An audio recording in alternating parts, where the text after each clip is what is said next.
Hey everybody, and welcome to another episode of Pinky's Out Coffee Break.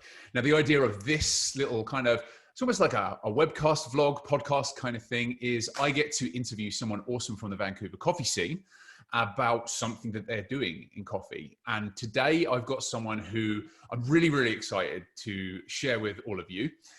It's Ann, and I wrote this down, Hnatyshyn, because we had a conversation about how to say her name correctly, but there's like question marks in it, and there's like upside down smiley faces, and no, I'm just teasing her. She is the head roaster at House of Funk, and her background is kind of varied. Correct me if I'm wrong, Anne. You started life as a barista, then you moved to bagging coffee rather than actually throwing yourself into roasting, then moving up to becoming an actual coffee roaster, all the way to then becoming head roaster at House of Funk. And House of Funk, in case you don't know them already, you might think they're a brewery, but actually they have a bit of a kick-ass roastery in there as well. They are responsible for probably, I would say, at least the best Colombian I've had in the last few years. If not, it probably goes down as one of the best Colombian roasts I've had maybe ever. That's very sweet. And the mastermind behind that is Anne. So Anne, welcome to my little show. Thank you. Thank you for having me on. Awesome. So today, rather than kind of digging into, what you love about coffee and your past and all that kind of stuff, I kind of wanted to almost like play a little scenario with you. And I want to go through it and I want to get your expert opinion on this. And that is, if I, as a Joe Nobody, wanted to become a coffee roaster like you are, what are the steps to go through to become that person? And so we're going to kind of take it right from the very start and then hopefully getting to the point of describing how someone can, become as good as you. Sound like a fun game? Yeah, sounds good. All right, cool. So first off, coffee, and I guess the first steps of getting into it is usually you might start to drink coffee. You might start to try different types of coffee. What are the skills that you can kind of build at the start of your coffee career in order to then be competent enough to start thinking about what you have to do to roast coffee? Yeah, definitely. So I would definitely recommend developing your palate. So start drinking coffee black. Don't drink it anymore with sugar or cream or milk. So just start drinking coffee black and just experiment with all different kinds of roasts and different roasters, and just try everything. Just drink as much coffee as you can and develop your palate. As well as you can go online and get the coffee tasting wheel. And then as you're drinking coffee, you can also take a look at the wheel and see what you are tasting. And also another little trick is to buy a bunch of fruit as well as nuts. And then as you're drinking coffee, you're like, okay, well, this might taste like almonds. And then you can always remind yourself what an almond tastes like. Gotcha. And then it's your palate that way. All right. So breaking those three things down there, trying lots of different coffee. Are we talking about, like, for example, you like dark roast? Would you recommend to just go out and try every single different dark roast that you possibly can? Or are we talking like, go out and try obscure stuff, go try light roast, go try medium roast, go try something you've never even thought of before? I guess it depends on the style you want to roast. So if you do want to roast light, then I would focus on developing your palate with light coffee. And if you do want to roast dark, then I would recommend kind of only drinking dark, because in that way your palate kind of gets honed into that. Like for myself, I roast light, so I only drink light coffee. So if I were to go and drink a dark roast, my palate wouldn't be kind of honed into that. So I wouldn't be able to tell the nuances or the differences with dark roast. Yep. It would take me a few weeks, if not a month or two, to kind of really get used to it again. So it just depends on what you want to do and kind of start there. Okay, great advice. The second thing that you said was, I've forgotten it now. It was the wheel. The coffee wheel. Yeah. So explain to me kind of very high level what that is. So if you go online and check out the coffee tasting wheel, it basically kind of breaks it all down. I should even look it up what it is. But yeah, so there is different flavors from floral to kind of more fruity, and it kind of goes around all the different things you could be tasting in coffee. Yeah. And then you kind of are like, okay, it might be in this section and there's a bunch of chocolate or kind of sugar notes, or it's over here where it's more floral and fruity. And you Right. can kind of like really dial into what you're tasting. And it also helps me when I am trying to get tasting notes of a coffee, and it kind of helps me and guides me. So that would make sense then for the third one, which is trying lots of fruits and nuts, because Yeah. you want to be able to understand what that taste of that fruit or that nut or whatever it is, Yeah, so that you can use that wheel to zero in. For sure. And it kind of reminds you, because it's like, what does because it has specific oranges on it as well. So it's like, I don't know the difference between each, or you can't remember. So it's also kind of a good, it refreshes your memory. Gotcha. Like what does an almond taste different to like a walnut? And it kind of reminds you of that. So when I'm trying coffee then, and I think, okay, this is kind of tasting like an almond, or rather maybe if I like zero in on like citrus fruit, because that's kind of quite varied. Am I tasting actual lemons or actual grapefruits in the coffee, or is it, just perhaps like a mouthfeel like that, or how would you describe that? I would say it's both. It really does taste. It will remind you of something. And it's a funny thing is like if you read on a coffee bag it says blueberries, you kind of have it in your mind then, and then I feel like you will taste blueberries. But Right. if you're kind of starting from scratch and you're tasting the coffee, it will remind you of certain things. And if it is roasted light enough, I think you can pick out specific notes of fruits or nuts as well, or chocolate. Okay, yeah, that makes sense. With regards to actually, the process of tasting those coffees, would your recommendation be to do something like cupping for that? Oh, for sure. Absolutely. Yeah.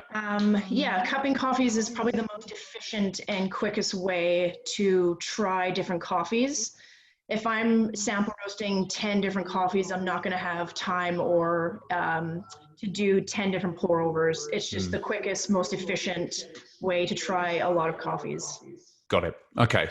So let's say I've got to the point where I can now accurately start to feel confident in that I understand the coffees that I'm drinking, and that, I can maybe taste nuances. Doesn't, I guess, have to be perfect. It just has to be, better than nothing.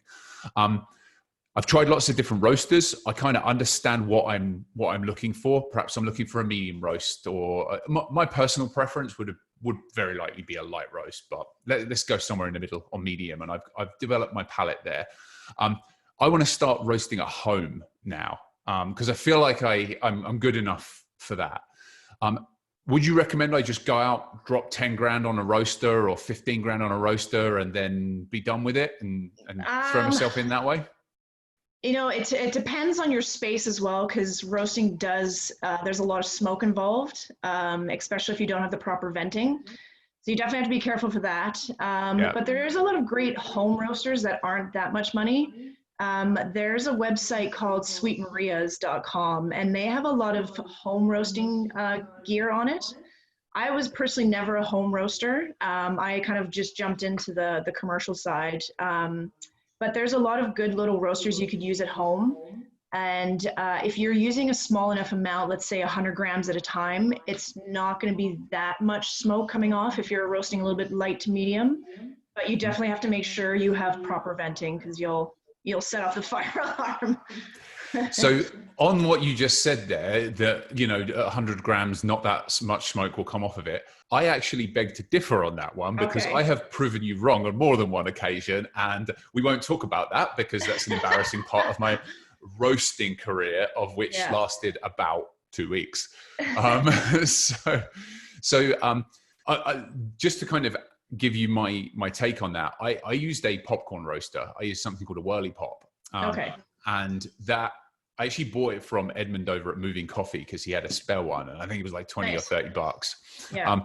That to me was, it was very manual and very, very difficult to do.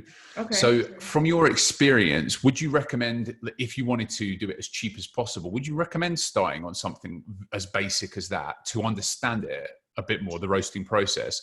Or would you say scale it up, spend $500 maybe? Yeah, I would say probably scale it up a bit. As long as the beans are constantly moving, Mm-hmm. you're kind of in the right direction, because you don't want to just put it on like a pan sheet and put it in the oven and then call it a day and come back, because you want it to constantly be moving. Mm. So it's the heat's evenly distributed. So as long as you have something like that, I think you're in pretty good shape.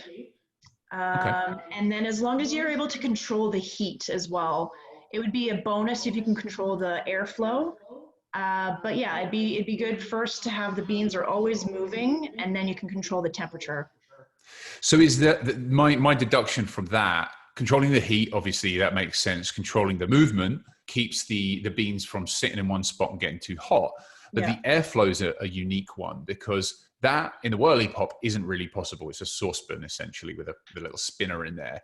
There are some popcorn roasters out there that will move everything around and blow air over it. Okay. So my deduction from this is that what we're trying to do is we're trying to get every single bean a uniform temperature and the right amount of heat, kind of encapsulating every single bean by moving airflow, moving the beans, and also regulating the heat. Is that correct? Yeah, that's absolutely right. Yeah. Okay. And then at the end, when there's something that happens called the first crack, it's great to kind of turn up the airflow, because it is releasing a lot of its own kind of heat and smoke, and you want to get it out as quick as possible so that it doesn't pick up the smoky flavors. Right. That might explain a lot from my my roasting then. So let's kind of drill into that then. So when I'm, let's say I decided not to go with the whirly pop. I'm going to get myself like a Baymore or something like that, about $500, I believe. The process of then roasting that, you mentioned something called first crack. So can you take me through the kind of the work, or not the workflow, but the process flow of when it's just green and you've dumped it into your roaster to when it comes out the other end? Yeah.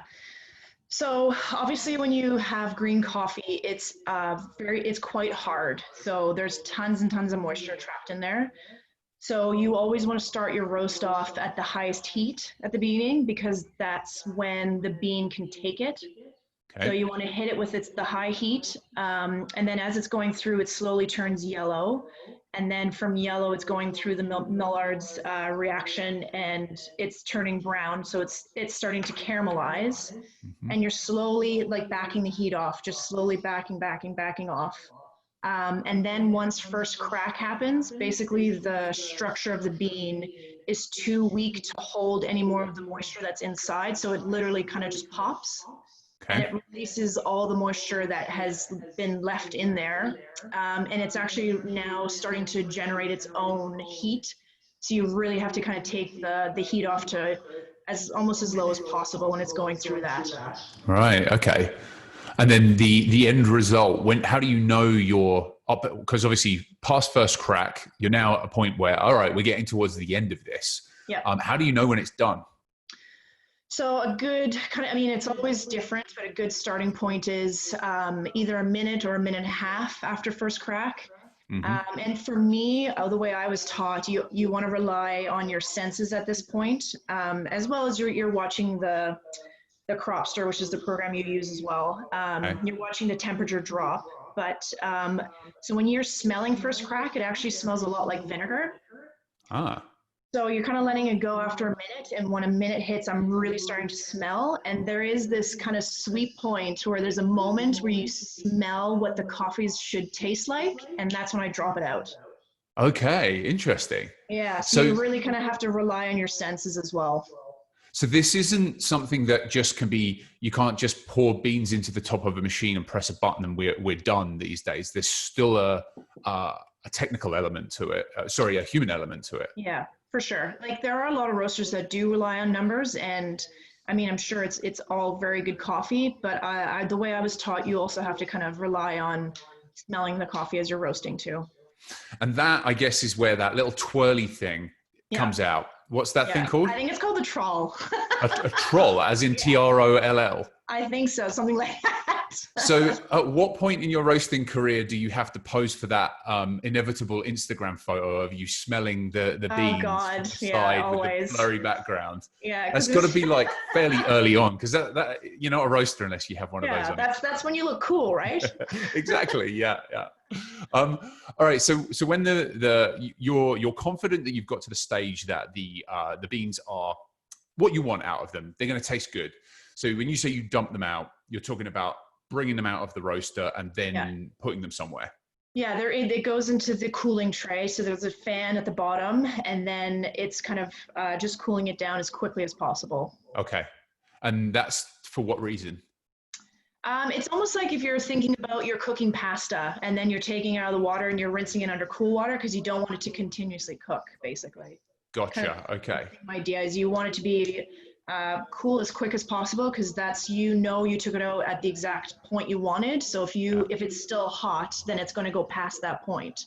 Got it. Okay. Yeah. So, all right, we've spoken about how to get to that point then. And by the way, everyone that's watching this, you might have questions during this. If I miss something that you want to talk about, we're going to have a Q&A at the end. So write that question down and throw it into the chat right now. And then I can kind of loop back onto that one because there are a million questions that people will want answered during that. And I deliberately kept it high level here.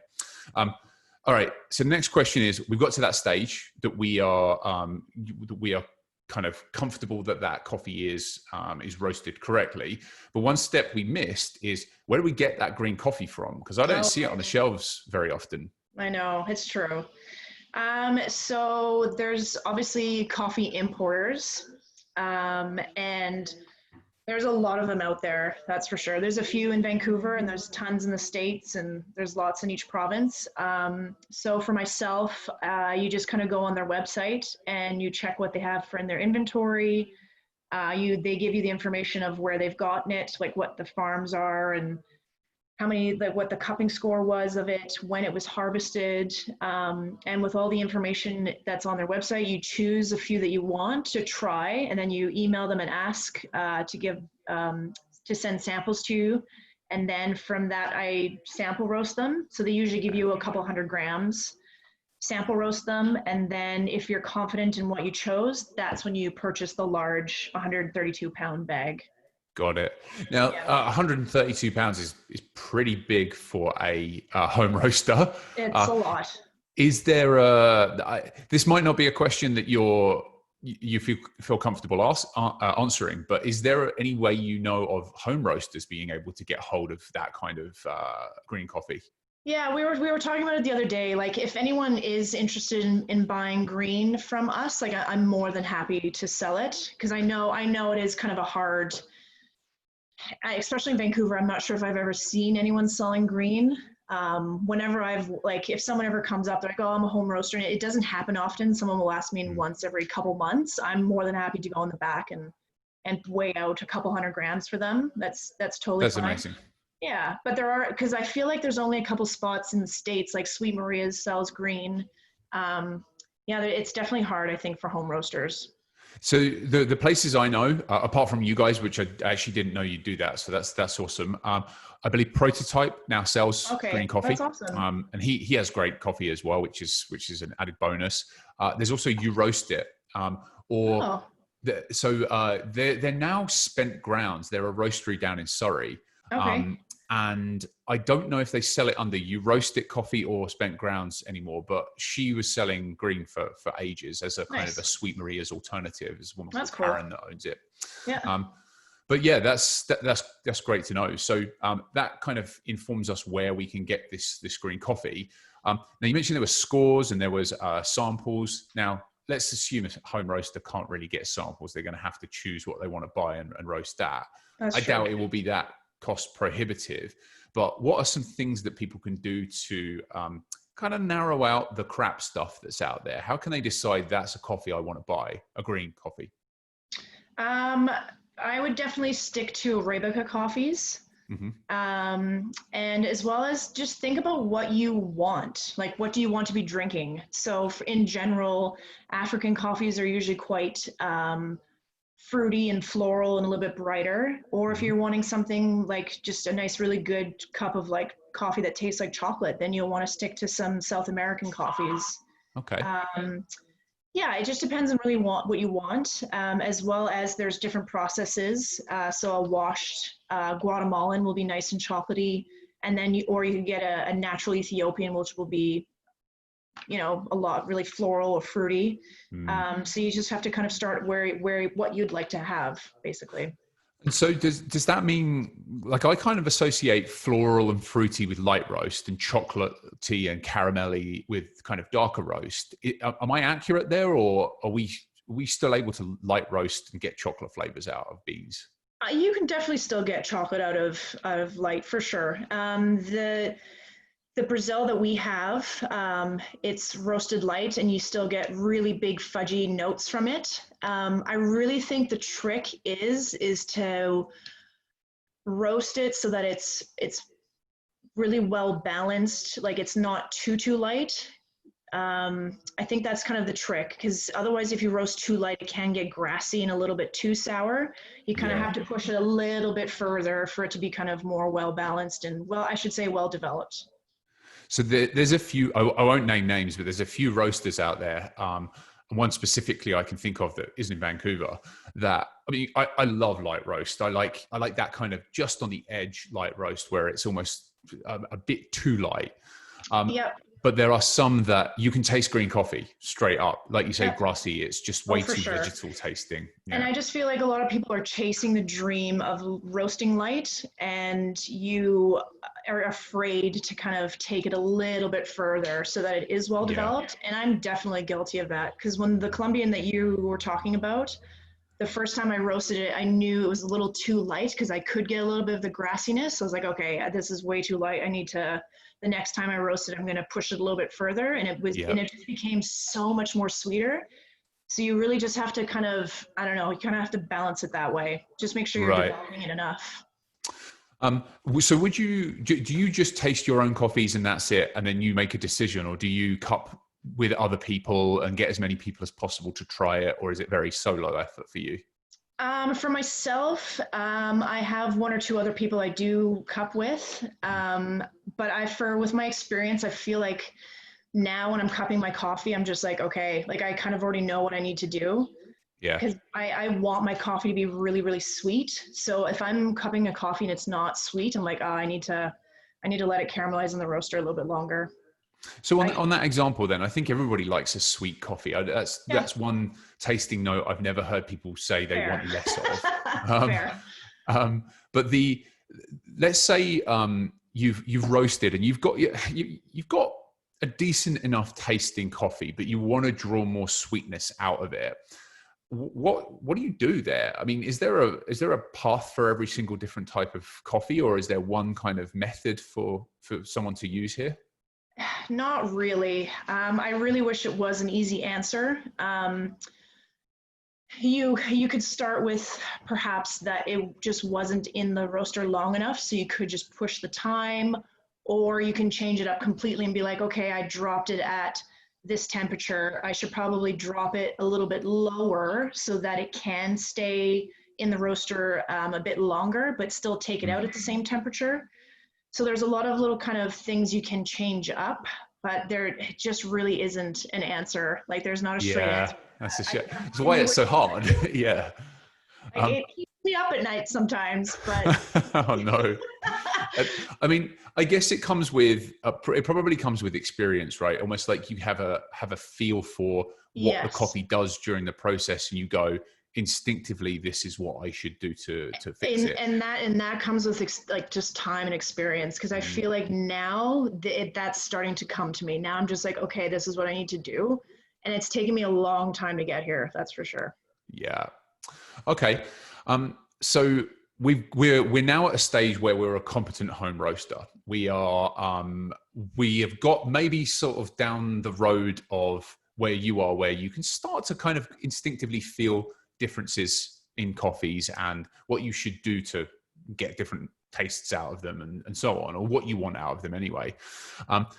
Now we've decided that we want to move into the industry. So we want to go from our $500 roaster at home, and we want to get to the quality that we can start selling in shops. Would you recommend to perhaps go out and spend a ton of money and buy a roastery? Or would you recommend going and working in a roastery for a while, or maybe doing something like Matt, a prototype, has done, and buying a bunch of little roasters? Or what's your thoughts there? I would definitely work at a roastery first, because not only do you have to roast the coffee, but you have to run it, right? So you have to manage your inventory and making sure the coffee that you are buying is good, and packing and making sure the temperature in the area is good, because green coffee, it shouldn't be too hot or too cold, or there's just a lot of small things of running the day-to-day roastery that isn't always the funnest, but right. you have to get it done. And I just think the best experience is to work in a roastery for a few years and just to see how they run it. And then you can kind of start your own. Gotcha. So how does one get a job in a roastery in Vancouver? Let's keep it local. It's tough, because I feel like once you are a roaster, no one ever leaves that job. So it's always very tough to get into a roastery. But I would definitely recommend starting out as a barista for a company that has a roastery. So you work in the cafe that also has a roastery, and then just, express your interest that you want to learn and you want to work in the roastery, and you just kind of have to hang in there until a job pops up. It's not the easiest. That seems to be the problem for a lot of people who want to get into roasting. In my experience, I've asked that question to a lot of people, and a lot of people have told me sometimes you just have to donate your time. You have to be the person that sweeps up in the roastery or helps them out when they're overloaded. Yeah, that's actually that's very valid. Even if you worked for the company and then you just kind of go in the back and help out as much as you can. And absolutely. I feel like that I think is very true for many industries. The person that shows initiative and is keen to help out gets chosen before someone who is just 100%. a day-to-day. Yeah, 100%. I agree. All right. So what about if I decided, all right, I don't want to do any of that. I don't want to be a barista. And I can tell you from my experience, I don't want to be a barista. You guys, well, not yourself anymore, but when you were a barista, baristas work way too hard. I'm way too lazy for that. It's a hard job. If I wanted to sell my own coffee, what would be your perspective on where I should do it? Should I just go to a farmer's market? Should I sell it online? Should I, perhaps start selling to my friends and family or something else? Yeah, I feel like, especially in this day and age, it's all about branding. So you really have to build your own brand. So start with Instagram, build a really cool brand. And I guess it's kind of word of mouth. Just try and give it to your friends and family. Like a farmer's market would be kind of cool as well. And as well, if you could bring like a drip machine with you so that you can actually brew it for people so that they can taste what your coffee is. But I think you have to kind of start with branding. Yeah. So, all right, branding then. Let's talk about House of Funk's branding, which, by the way, is absolutely bonkers. Yeah. I know there's a bunch of you there, and I'm sure you all kind of have a little bit of a say on what goes on. It's kind of a big brand, right? You have a brewery, you have a roastery. You're all kind of separate, but at the same time, all under the same umbrella. Yeah. One of the things that I really liked with your brand is the bags. They're good enough, but they're just bags, right? Bags don't excite me nearly as much as your cans. Yeah. So tell me about the cans and who came up with the idea and why you decided to go that way. Well, when I first was starting to talk with Darren when we were doing kind of the interview phase, and once we were starting, it was still under construction. One thing I got really excited about the House of Funk is because they really wanted to do something different and fun and funky, for lack of a better word. So which really excited me because I've been in the industry for 10, 11 years and it's kind of the same old thing all the time. So I was a little bored and I wanted to have something that could be creative and exciting and doing something new and different. So I really kind of pushed myself to let's do something different. And so because it's a brewery as well, there's I have great resources of cans and canning lines and everything that maybe a roastery wouldn't have. So we were just like, well, why don't we just put beans in beer cans? Right. So why not? Let's just try it. And if it doesn't work, it doesn't work. So we started off with the small one, and which did great. We launched it in November, December, and everyone was snapping up for stocking stuffers. Yep. And now we're going to be coming out with crowlers to fit the full 250 grams of coffee in it. That's amazing.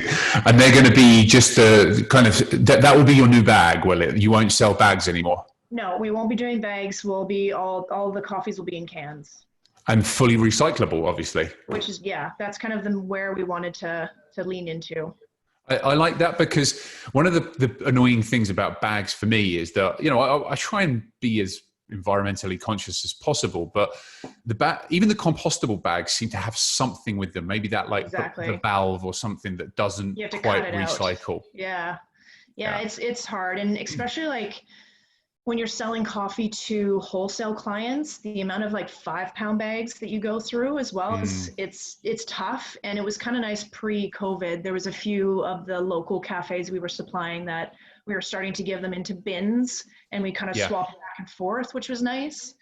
So it would be nice to kind of lean into that as well, because it's a lot of coffee bags. Well, that actually is a good kind of direction to go there and ask you a question.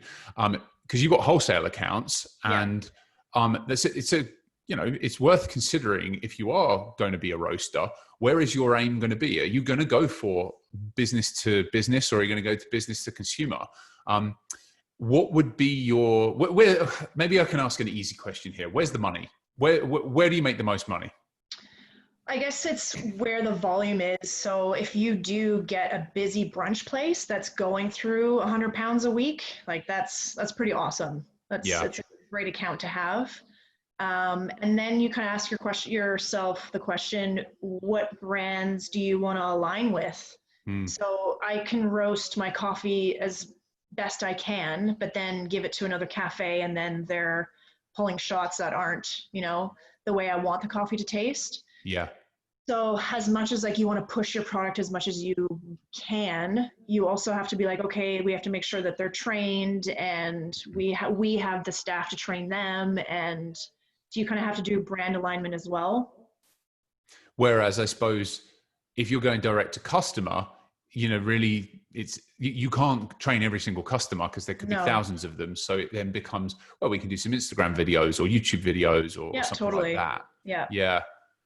What's the most fun, wholesale or direct to customer? I would say customer, because you actually get to see them come in and get excited about it. Whereas the wholesale, I'm just kind of shipping it out, and it's going for delivery. But with customers coming in, and you get to see them excited and asking what's new, and it is a lot more fun that way for me personally. And which market is the most difficult? I feel like they're both ups and downs, because customers could write in being oh, well, this is actually tasting bitter, and then they're kind of complaining. Well, it's okay, well, how are you making it at home? Are you measuring the coffee? What temperature is your water? And you have to try and educate them that way. Yeah. And then wholesale customers forget to order coffee. And then they're immediately emailing you, where's the coffee? We need it right now. We've run out. Right. Their problem, my problem. And I'm oh God. Coffee quickly, but. So both unique challenges by the sound of it. It's fun. In my experience with business to business, there's this longer period where it's much harder to sell to them, because you're dealing with larger whatever. In my case, it might be through my app selling large amounts of Simply Credit, or whether it be back when I was doing IT, it would be selling bigger contracts rather than, or lots of servers, for example, rather than maybe a backup solution for times 1,000, which is cheap. So I think the smaller, the direct to customer kind of stuff, that it's much less money, it's much easier to sell.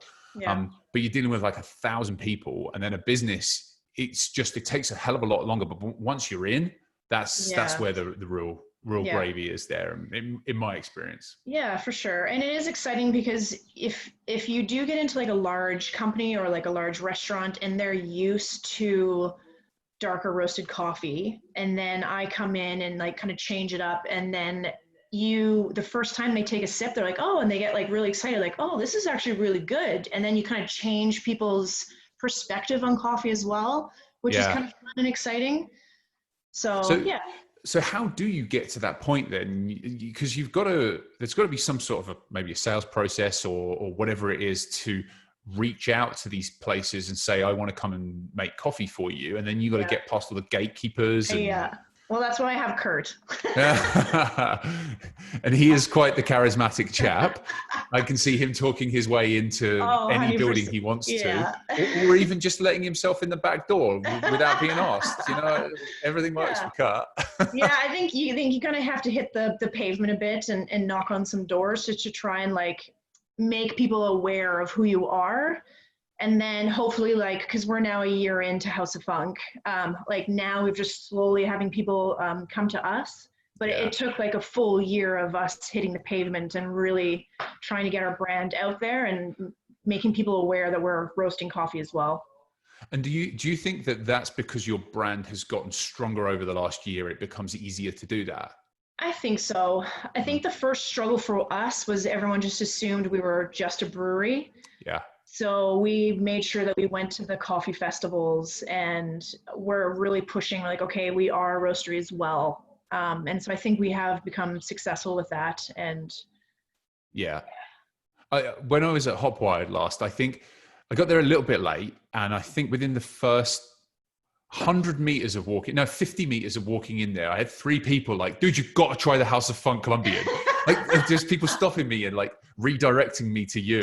It was, it was good that you turned up to those. It was great to see you guys there. It was fun. Just looping back then, if that branding does help, if growing your brand does help, explain to me what makes a good coffee brand. Transparency, probably. Okay. Really kind of showing what you're about and like what coffees you're buying and where they're coming from. Because I think it's very easy for me to buy very, very cheap coffee, and that's not benefiting the farmers at all, or so you really have to, I want to make sure that I'm doing my part where I'm buying coffee where I do know where it's coming from, so that the money is actually going where I want it to go. Mm-hmm. Because there's a lot of middlemen. There's 2-3 middlemen that you can go through and have really cheap coffee, which is kind of sad. Yeah, we've seen a lot of that in the market over the last few years, of the sea market prices going a bit wobbly, and the effects it's going to have. Yeah. Do you work directly with farms at all? I don't. I just want to make sure that the importers that I work with, they have direct relationships with the farmers. Is that something that you'd like to do in the future, though? 100%. Yeah, that's definitely on our radar. So, Kurt, we know you're in this chat right now. You need to get started organizing some field trips. By the sound of it. Just buy us a farm, Kurt. Oh yeah. Cut out. We'll try. However many middlemen there are, just buy a farm. Yeah, I like it. Well, didn't Tim Wendelboe did that? He decided he was just going to buy a farm in, I don't know, like Nicaragua or somewhere like that. It's probably amazing. South or Central America somewhere. Yeah. Well, when I was actually working in England, that's where I learned how to roast. And the roastery I worked for, we did direct trade with farms in Colombia and Guatemala. Okay. So I actually went on an origin trip to Colombia with them and met them. And it's definitely a great experience. I feel like roasteries in in the UK are doing that more than, say, in North America. But it's definitely something I want to do in the future. Are you allowed to tell me who you worked for in England? I was working for Alchemy. Oh, nice. That's awesome. Yeah. Actually, I think we have had this conversation before. Yeah. Because I know, I actually wasn't really into coffee when I was living in England. It took me moving out of England to get into it, but I am aware of Alchemy. That's too bad. Yeah. Okay. Because London has very good coffee. Yeah. There was Has Been is one roaster who their espresso frequently blows my mind, but it's just so difficult to find over here. I've only seen it in Squamish in 1914 coffee before. That's he brings in some great coffees. Have you ever seen his freezer? It is ridiculous. He's got vacuum bagged competition coffees that are like $500 a pound to buy roasted. Just insane stuff up there. And he cups them he used to cup them. COVID stopped that. But he used to cup them for free every single Sunday, and maybe you chucked $5 or $10 into the pot. Yeah, he is Mike is the guy I'm talking about. He's a great guy. That's cool. Yeah, because the one roastery I haven't tried that I'm dying to try is April Coffee. And I've seen on his Instagram, he'll bring it in every once in a while. So I need to go up there and buy a bag once he does. I think I've seen that in either Revolver or Nemesis, or maybe both before, because I've had it here. I threw out all my bags of coffee the other day. I had like a 1,000 bags of old coffee. And my idea was to get enough of them and present it to my missus and say, hey, can we wallpaper the bathroom with this? We got a little like single toilet thing. Funnily enough, she said no. Hey, it's a good fridge air freshener, ground coffee. Oh, there was no ground coffee in them. Long ago. All right, looping back then to coffee roasting. So we're now at a stage where we are selling to wherever we need to sell it to, and we've decided, okay, we're big enough. Perhaps we've got some wholesale accounts. We're big enough to warrant a bigger roaster. Are all roasters equal? In terms of how they work, or do they change the bigger they get, or how does that work? So I would definitely, if you're going to buy a large roaster, I would definitely start with either a 12 kilo, depending on the brand, a 12 kilo or 15 kilo, because it's big enough that you can roast, usually you can roast 100 pounds an hour. And when you're first starting out, you're not gonna be doing that. Like, I'm not roasting 100 pounds an hour all week. So you can push out a ton of coffee, and you don't need to buy a 45 kilo roaster right away. Like, definitely you should 100% buy either a 12 kilo or 15 kilo and just work your way up once you're busy enough. Okay. Like, there's no point of dropping the money for a 45 kilo right away. And the actual roasting process, when you do need to upgrade, is it just the case of you take your recipe from one and... No, unfortunately not. Yeah, you have to kind of reprofile everything. And so is this a case of, let's say you go to like a 45 kilo roaster, I doubt you can roast 100 grams on that and work it out. No, it'll just fly out. Yeah, right? So you probably can't even... You'd have to roast a big amount of coffee to essentially dial that machine in. Exactly, yeah, and that's why you don't need it at first. Yeah. Okay. That makes sense. And that's why that's why on mine, the smallest batch I can do is 15 pounds. And now I have a little bullet roaster. So if I need to do something smaller, or for a sample roaster, I have that little guy. Actually, I wasn't intending to touch on this, but since you've mentioned it, the bullet roaster is something I've got my eye on at the moment as well. And it's I believe it's about $3,000 US. 4,500, whatever it is in Canadian, maybe a little less than that. Is that something that somebody could get for home for, let's say they were loaded and they wanted that as their first roaster? Would this be a smart purchase for somebody at home, or is this over the top? No, I think it's good because it does come with its own roasting program, which is kind of nice. Right. So you see the actual curve, and like you have all the temperatures and you see what's happening. It's a lot of money, but if you want to go for it, I think it's a good starting one for sure. That's on my list. It's kind of a personal question because that's on my list if I win the lottery or something like that. Yeah, I think it's a good one. I want a little one of those. They have a really good customer service, even though they are in Taiwan. Like when we first got them, they had sent us the wrong plug, and even though they're in Taiwan, they were like right on it. Like we were able to communicate with them really well.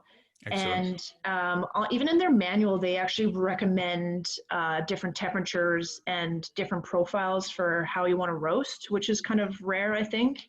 So they actually give you like a good starting line. I think it'd be good. what I liked about them as well is they had a really good community behind them, which was people like Facebook groups and things like that of sharing tips on how to roast on it. So I did this and it Nice. didn't work, and people kind of chime in and help people Yeah. out with that. Yeah, for Um, sure. yeah. All right. So back to our big roaster, right? So we've got to the stage where we are now in ownership of a 65-kilo roaster. Wow. We are pumping out coffee everywhere. It's going all over the country. It's going down into America. How many millions do we sell this for, and what beach do we move to after we've sold for this many millions? I don't even know. Well, I mean, I'm counting on you getting to that stage, right? So that you can invite me to your villa in maybe the Bahamas or something like that. Or like, you know, the whole House of Funk crew buys a big villa in the Bahamas. Oh God! Invites Don't tell me Darren over, that. keeps me drunk for months. I'll be fine. Darren would definitely be into that. Kurt and Darren would be into that. Yeah, definitely. No, that basically is kind of the limit of where I wanted to get to anyway. The big roasters, it's something that if you've got to that stage, you don't need advice from a webinar like this. You've got a warehouse and all sorts of other things to worry about. So I'm very curious because I've never roasted on like a large roaster like that. But I'm very curious if you're still able to control it enough to be able to roast like a delicate light roast. I'm very curious because I don't have experience in that. Well, Pallet have a 45 or 65. I can't remember what it is. And I'm not sure if it's up and running yet because their roastery is kind of close to the public right now. Yeah. But it was in various stages of being pulled apart by Doug and put back together. And before this all kicked off, it was supposed to be ready soon. So I'm not sure if it is, but have a chat with them. Maybe they'll let you have a play with it. Yeah, I'm definitely excited. Yeah. Okay. I think what we'll do now is we'll go to some Q&A stuff. And I'm going to grab the stuff off of Instagram first and throw them over to you. And I think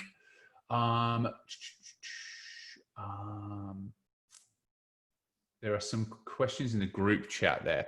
Actually, one thing... I'm going to change the order of this. And there was one thing I learned about you that I'm really, really curious about before we get into the questions. And it sort of came about by one of the questions. Talk to me about synesthesia. I think I said that right. And how it applies to your coffee roasting. First off, what is it? So basically from what I understand, well, like what I experience is when I drink coffee, I see colors, and it usually happens if like there's not a lot of stimulation around me and I'm just kind of focused and kind of doing my own thing, and I'll usually have a bit of a flash of color. Okay. And I guess I've had this all my life, but I only noticed it when I was roasting in London. And we were cupping coffees, and I was just like, oh wow, this is really green, and kind of moved on. And the head roaster Phil, he was just like, wait, what? And I was like, oh, don't you taste green? And he's like, no, what are you talking about? I was like, oh. And then we were kind of talking more about it. He's like, I think you have synesthesia. And I was just like, oh my God. And I didn't even realize, I just assumed everyone that was normal. So I didn't realize it until then. And yeah, so whenever I'm drinking coffee, I think that's also why I've stayed in coffee for so long, is it is kind of fun for me to kind of experience different colors. Interesting. So the last one that really I had fun with was when we were first opening. I had a coffee from Sulawesi, which I don't normally enjoy Indonesian coffees. But this one had this really interesting complex acidity to it. And when I cupped it, I had this kind of like explosion of like pinks and greens, and it almost kind of looked like a birthday cake. And it actually kind of made me giggle, and I was just like, whoa. And it was fun. So right. I have to get this coffee. And that's also another reason, that's also another way of how I choose my coffees, is the colors that I see. Now, when you say you see them, are you talking about you see the actual colors in the world, or is this if you close, you know how you close your eyes and I can kind of see red and different colors now because of light? Is it that, or is it the whiteboard in front of you changes to pink? No, it's definitely not like I'm just standing there and like the table turns pink or something. It's just, it's almost like a little bit of a flash, but it's a very like specific area. And I almost want to say it's behind my eyes. It's very difficult to explain, but the room doesn't turn color or anything. It's just a quick kind of flash.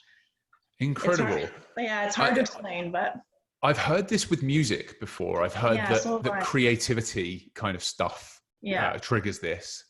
Never heard it in coffee before. That's awesome. Yeah. It's almost like it almost feels like that's an unfair advantage that you've got there. Your brain is like, okay, here's what this one is. You don't have to think about this. Go colors. Yeah. It would be kind of fun if I competed in the cupping one, and then I can just pick out the different colors. Right? Yeah.